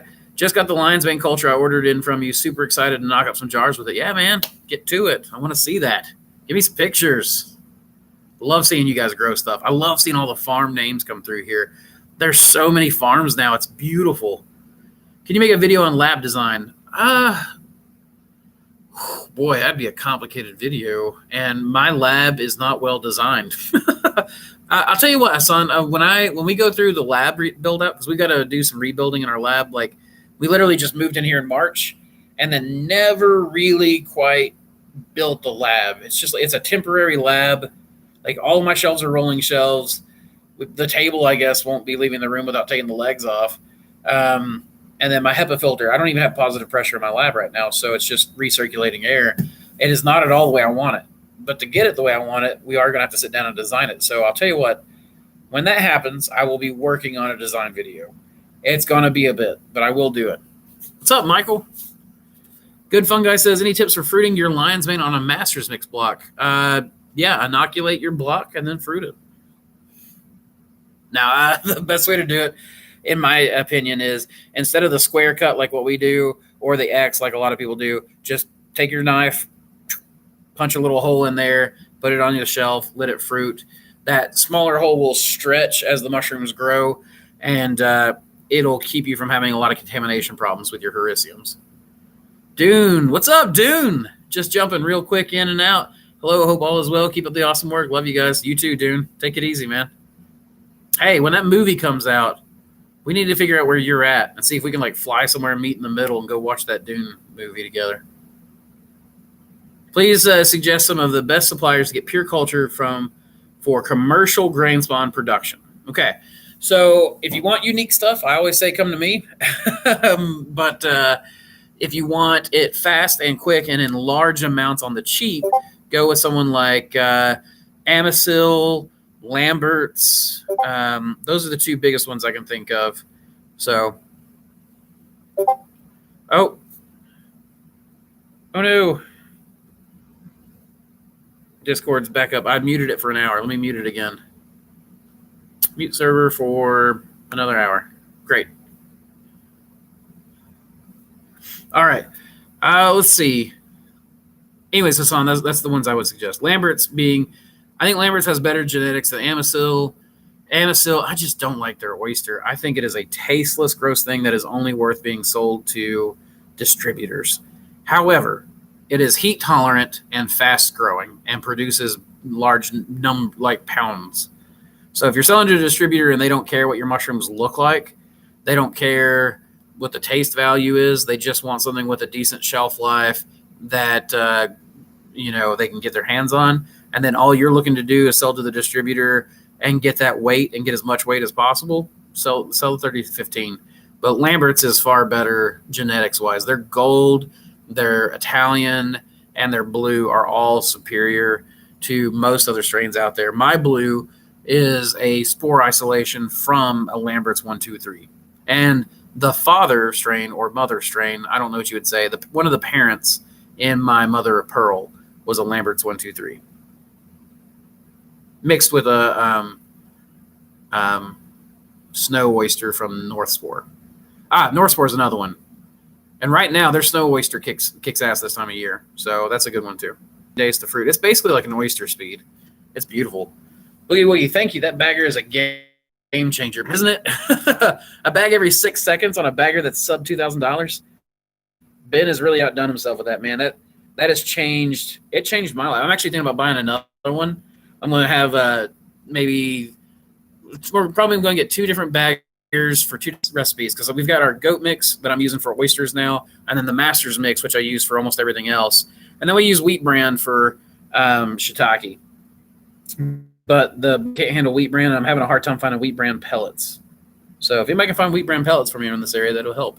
But I want to get like 2 or 3 of those baggers, because man, I could just pump out bags. Our goat mix on the bagger makes about a 14-pound bag, and it seems like it's producing really well for oysters. How did you hang your sealer? Ben did that. It's gonna get loud, but I could just take you and show you real quick. I don't have much longer to go before my autoclave is done.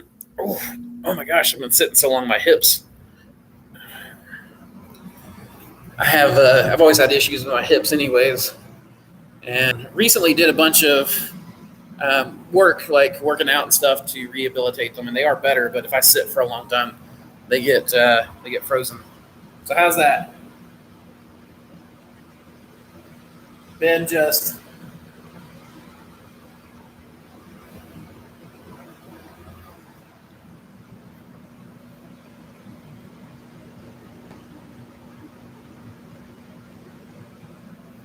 hopefully that gave you a good idea of how we hung that sealer. No, you don't like lion's mane, but do you want me to send you an LC syringe of this wild Florida cultivar? Northeast Florida. Yeah, man. So I actually do like lion's mane. I don't like lion's mane as much as like comb tooth and stuff, but as I tend to do, I am slowly changing my mind. I think that there are more strains of lion's mane out there than there used to be, and many of them are actually better quality than the common ones that back when I cut my teeth, we'll say. Imagine the wild genes on that comb's tooth in the heat of summer. I know, man. I am so I've been getting a lot of Hericium strains in from a lot of people. So yeah, if you want to send that to me, man, I'll grow it out. I'll test it. We'll add it to the archive. And then, yeah, man, if you've got a farm that you're selling this stuff from, I'll absolutely tag you in it. I'd love to trial your strain. Curiosity says, follow-up spalting. It was wild spalting strain. I want to catch it. I know the spot, only clean, carve sand, and use a pebble for the finish. I'm going to try to Discord. Heck yeah, man. That sounds great. That was some of the most beautiful, like, green wood I've ever seen. So what would be a reasonable additive for manure-based substrate that would help increase flushes and say portobellos? Yeah, knowledge. So when I was growing... When I've seen people grow agaricus with the best results, yeah, okay. I think I got this. Okay. Oat bag.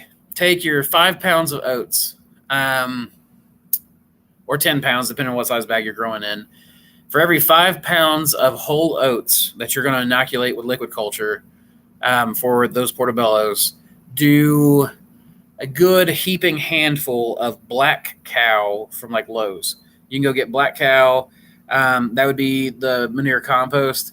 I found that that mixture of oats and black cow had just insane yields, grew incredibly rhizomorphic, was beautiful. So maybe try that.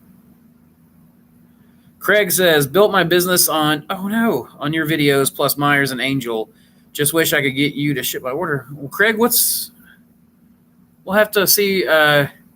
Email me right now. We had another person that had a problem with it. If it's lids, everyone's having trouble with lids. So get with me. Email me at mossycreekmushrooms@gmail.com. Just email me directly. Don't even try to go through the contact us page on that one. Those will build up sometimes for a little bit before I can get to them and work through them. So if you email me directly, it comes in faster to me. And I will check it. I've got another guy I'm going to check immediately after this, get you guys fixed up. If it's lids, we've got two options, and you need to tell me in the email. The first one is I don't have lids. I don't know when I'm going to get them. I've not had them in months. I'm having to hoard and fight and steal for every last lid I can get. The best thing, which is also why I'm making liquid culture in half gallons now instead of in just quart jars. I've got like 10,000 lids ordered at Ball and Kerr. The two options are I can give you liquid culture up to the value of the lids that you ordered, a little over because I think it comes out a little over, or I can give you a refund. And whichever one you tell me to do, if you want liquid culture, we'll get it pulled and shipped out this week. If you want your refund, I'll get that processed tonight. So just let me know, man. We'll make sure to get you taken care of. Dude, where are your donations buttons? Take some money for your hard work. I don't know. I thought I was monetized. Don't know. Shoot, I don't even have the Patreon fixed yet. So Patreon, we're going to buy the video, and I was going to say that would be a great way to go. But I don't know. We're monetized. I don't know why my live stream's not monetized.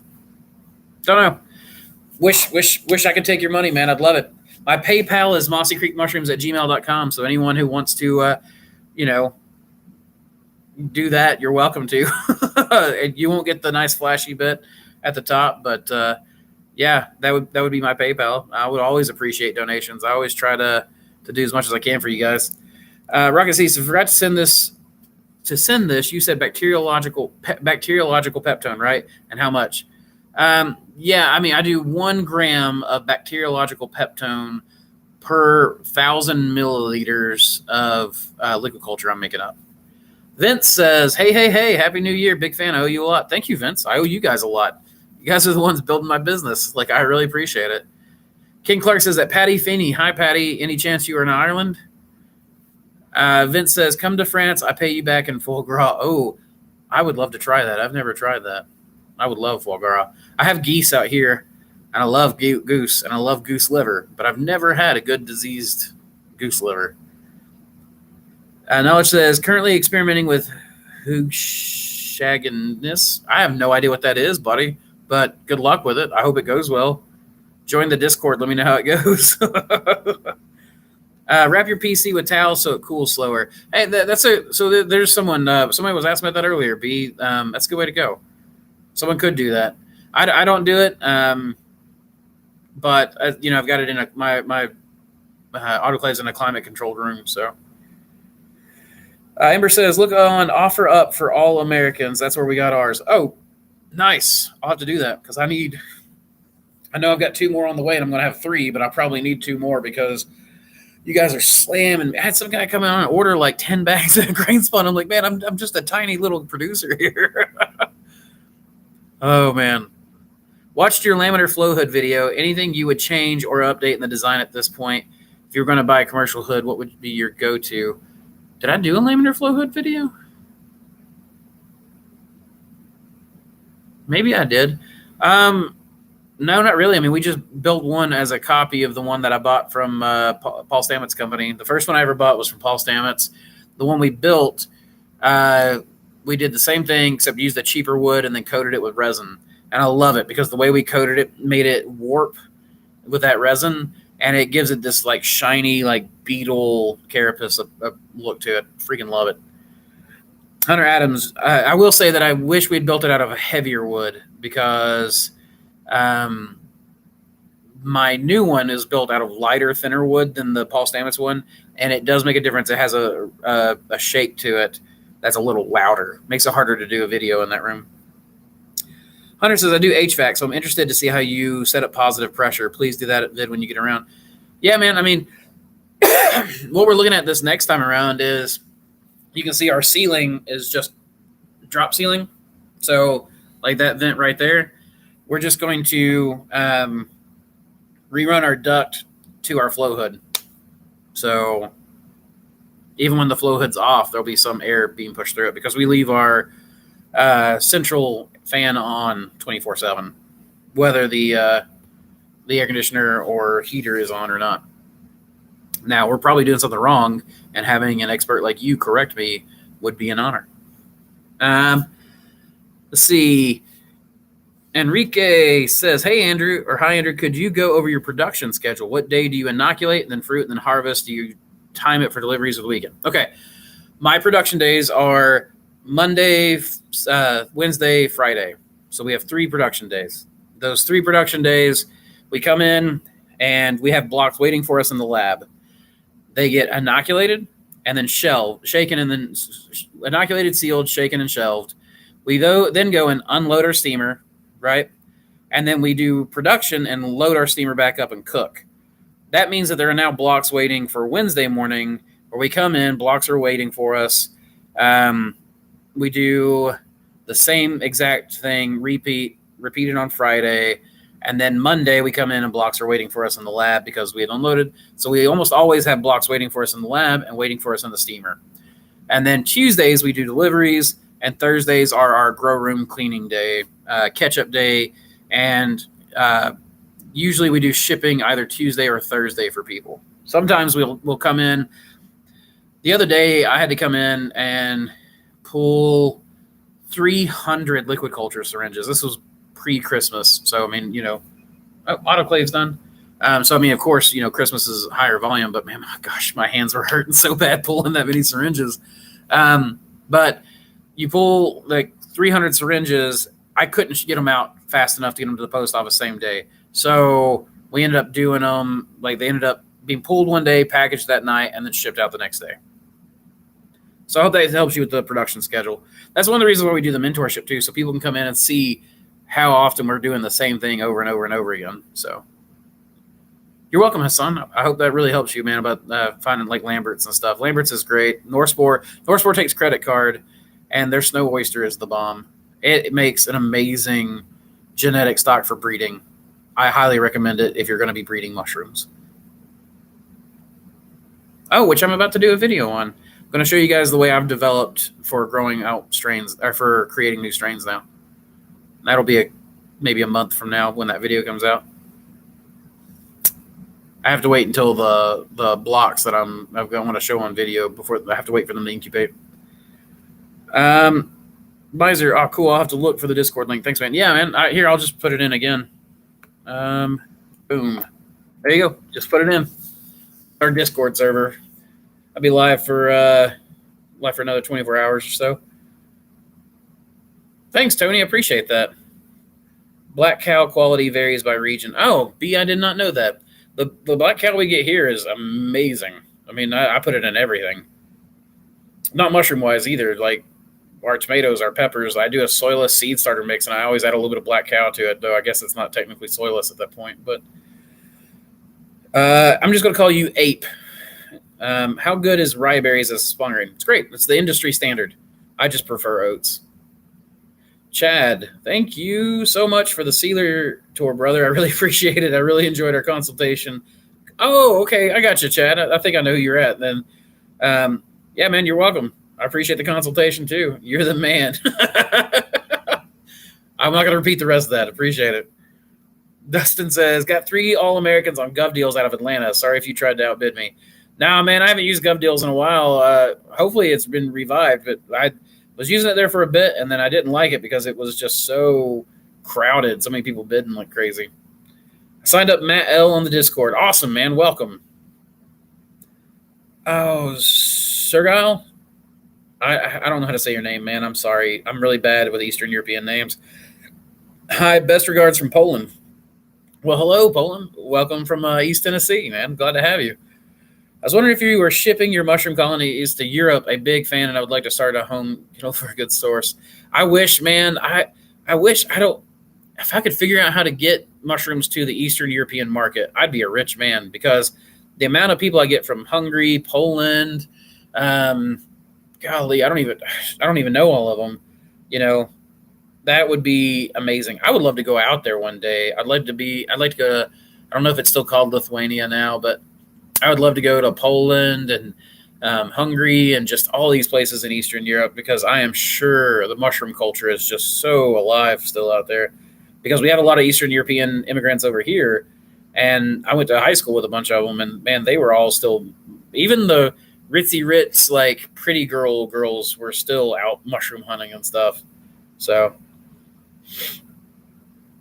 as far as a good source, I don't. Mycopia is the only European company I'm familiar with, and they do have good genetics. The problem is I don't know how you know which ones are the good genetics and which ones aren't.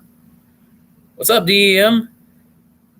Is that a berserk tat on your hand? It is not actually a berserk. I had no idea what berserk was until people saw the tattoo and assumed that's what it was. I think berserk is actually slightly different. This is on my wedding ring finger because this is this is odal with a well, I mean, it's a bind rune. It's a couple of different runes put together. It's a really common form of odal, but it is Samantha's bind rune. I have a bind rune too. That my bind rune looks like.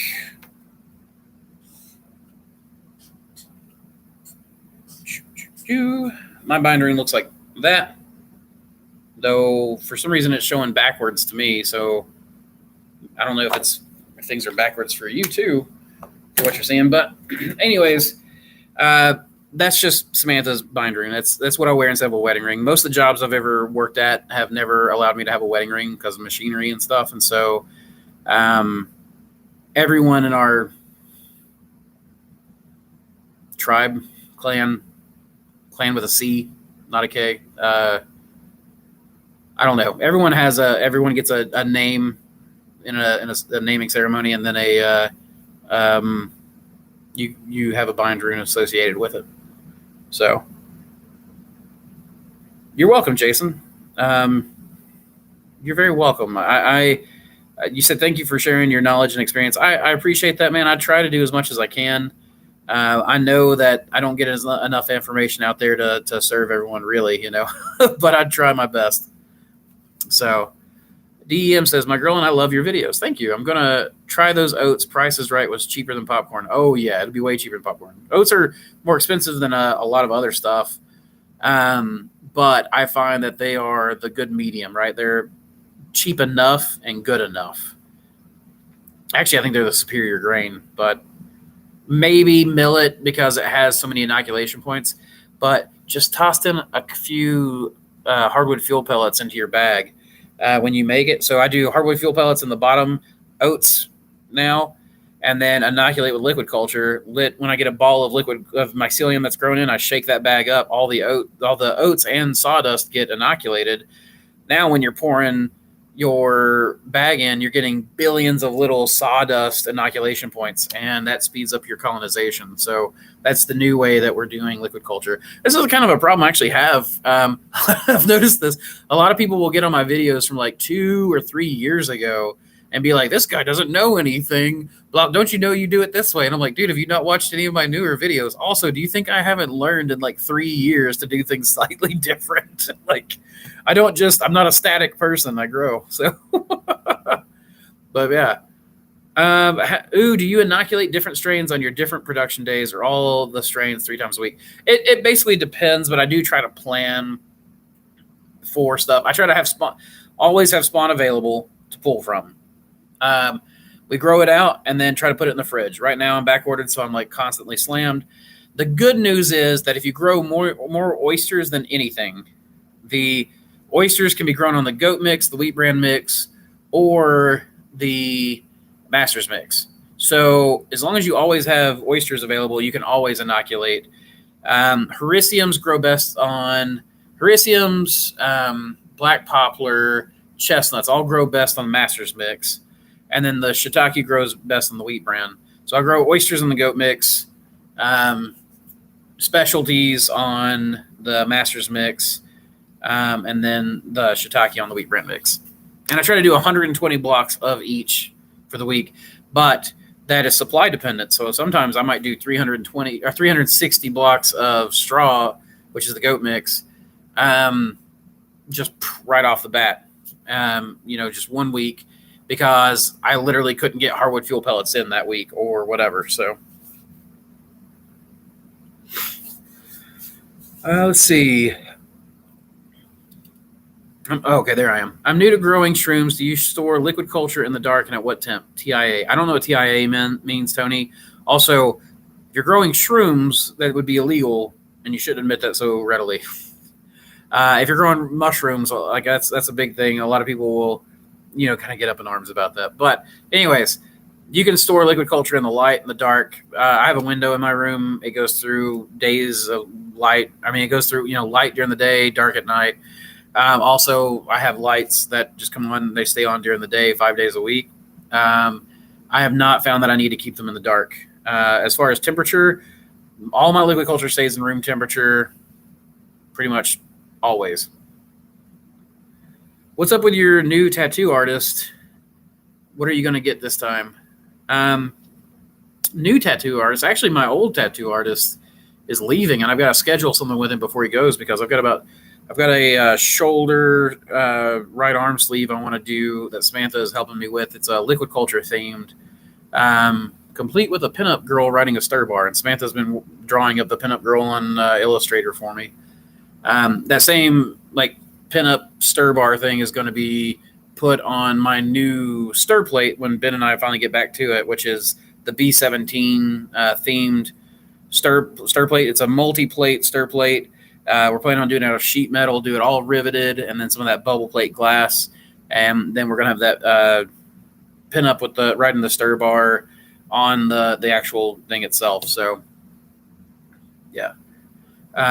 Anyways, I've got a liquid culture flow centered. It'll be, I can't show you, I'm wearing pants, so I can't show you my leg sleeve, but it's an octopus done in a Celtic knot style, based on some of the, if you know who Sean Perry is, Sacred Knot Tattoo, he's out of England, and he does a lot of hand poke stuff. And I basically showed his work to my tattoo artist and was like, I want this, but with the octopus, basically the Leviathan is what it is, with a boat crew, someone actually fighting well against it. The boat crew basically just trying to hold fast.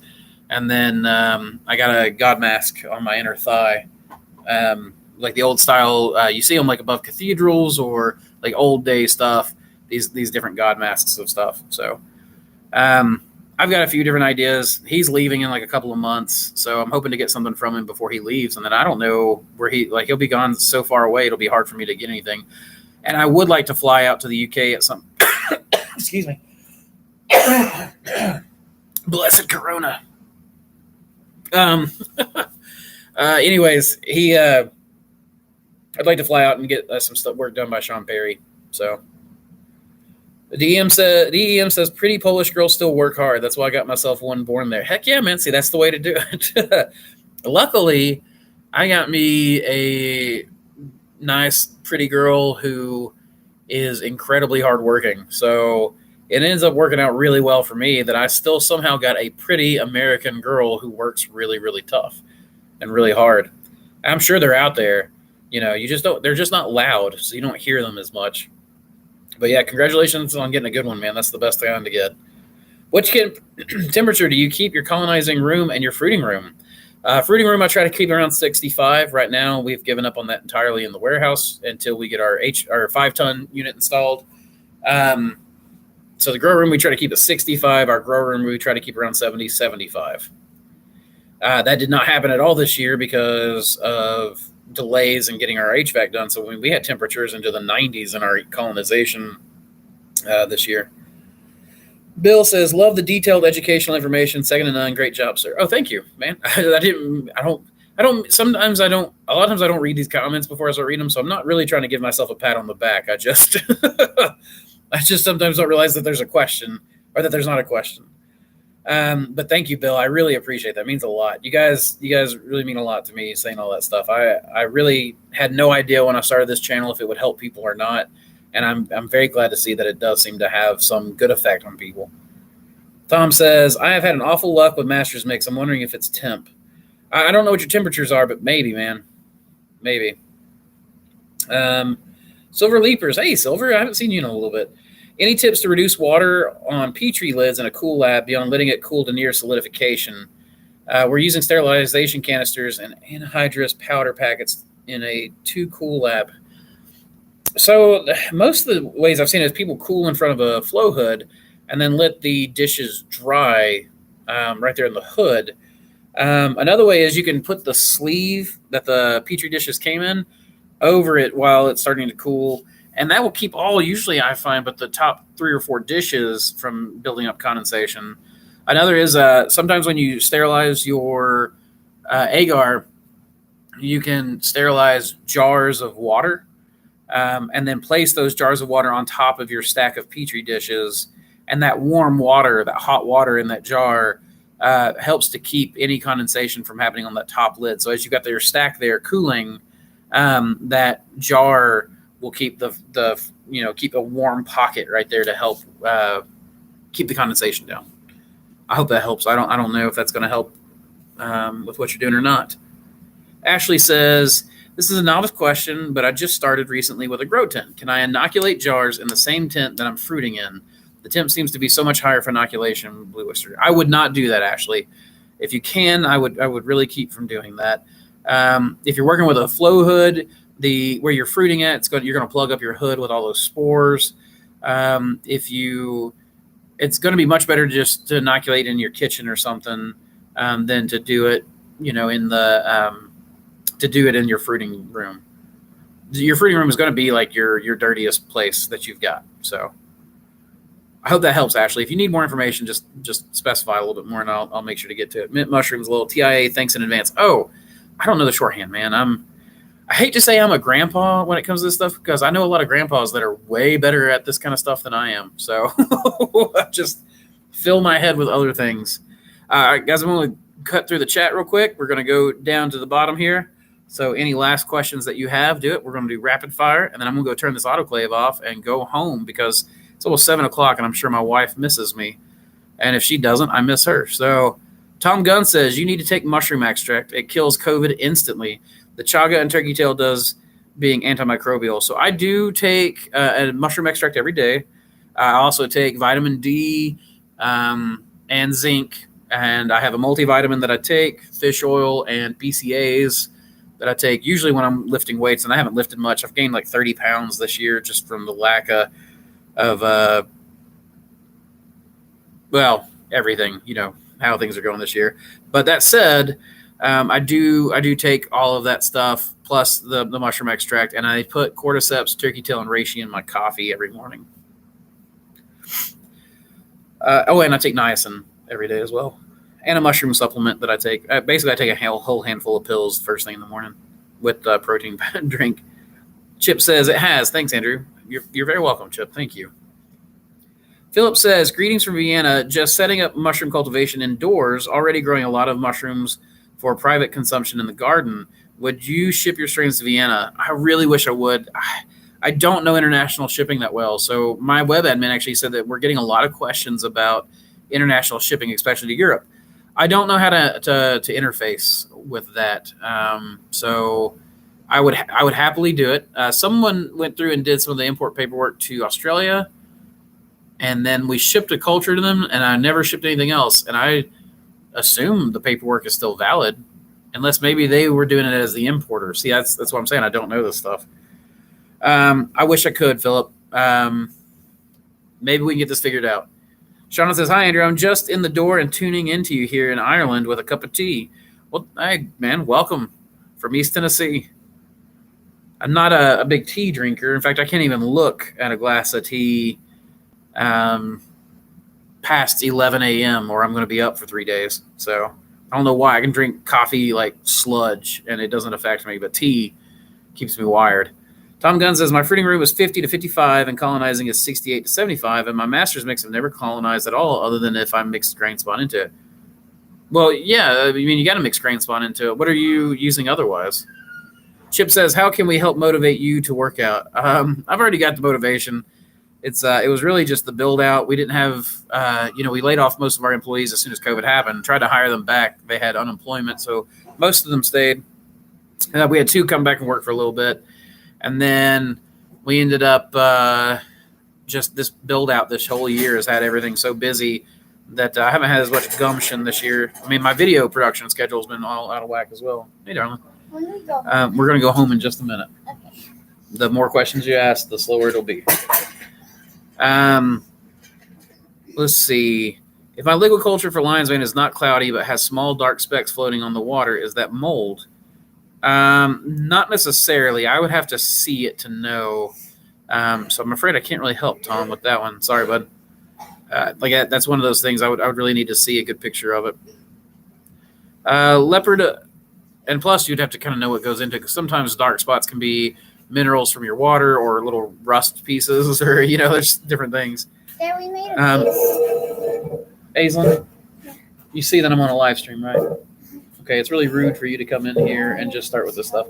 I know, but I'm trying to finish this up so that I can spend time with you guys. But now's not the time, okay? Stop. Guys, I'm going to have to finish this up soon because obviously my children are dying for my attention. So give me 1 second.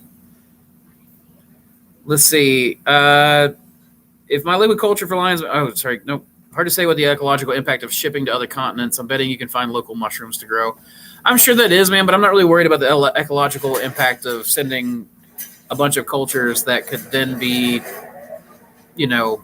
that's all the cultures they need. It's basically am I going to worry about, I don't know, like if I send a packet of seeds to Europe for a completely new cultivar, is that really a horrible ecological impact? I mean, I don't know. There's oysters already in Europe as well. Eddie Jensen says, I'm growing mushrooms that require subtropical environment. What month should I grow in the Northeast? Well, probably whatever months. If you look up your climate data, you'll have that plus whatever, maybe a month or 2 on the outside that you can more easily control. You can be energy conservative and still extend your season. So I would look at what temperature the subtropical region is, what temperature those mushrooms are growing at, and that what season they're growing in, and then what seasons do you have that coincide, plus a month on the outside and the inside of that in the year.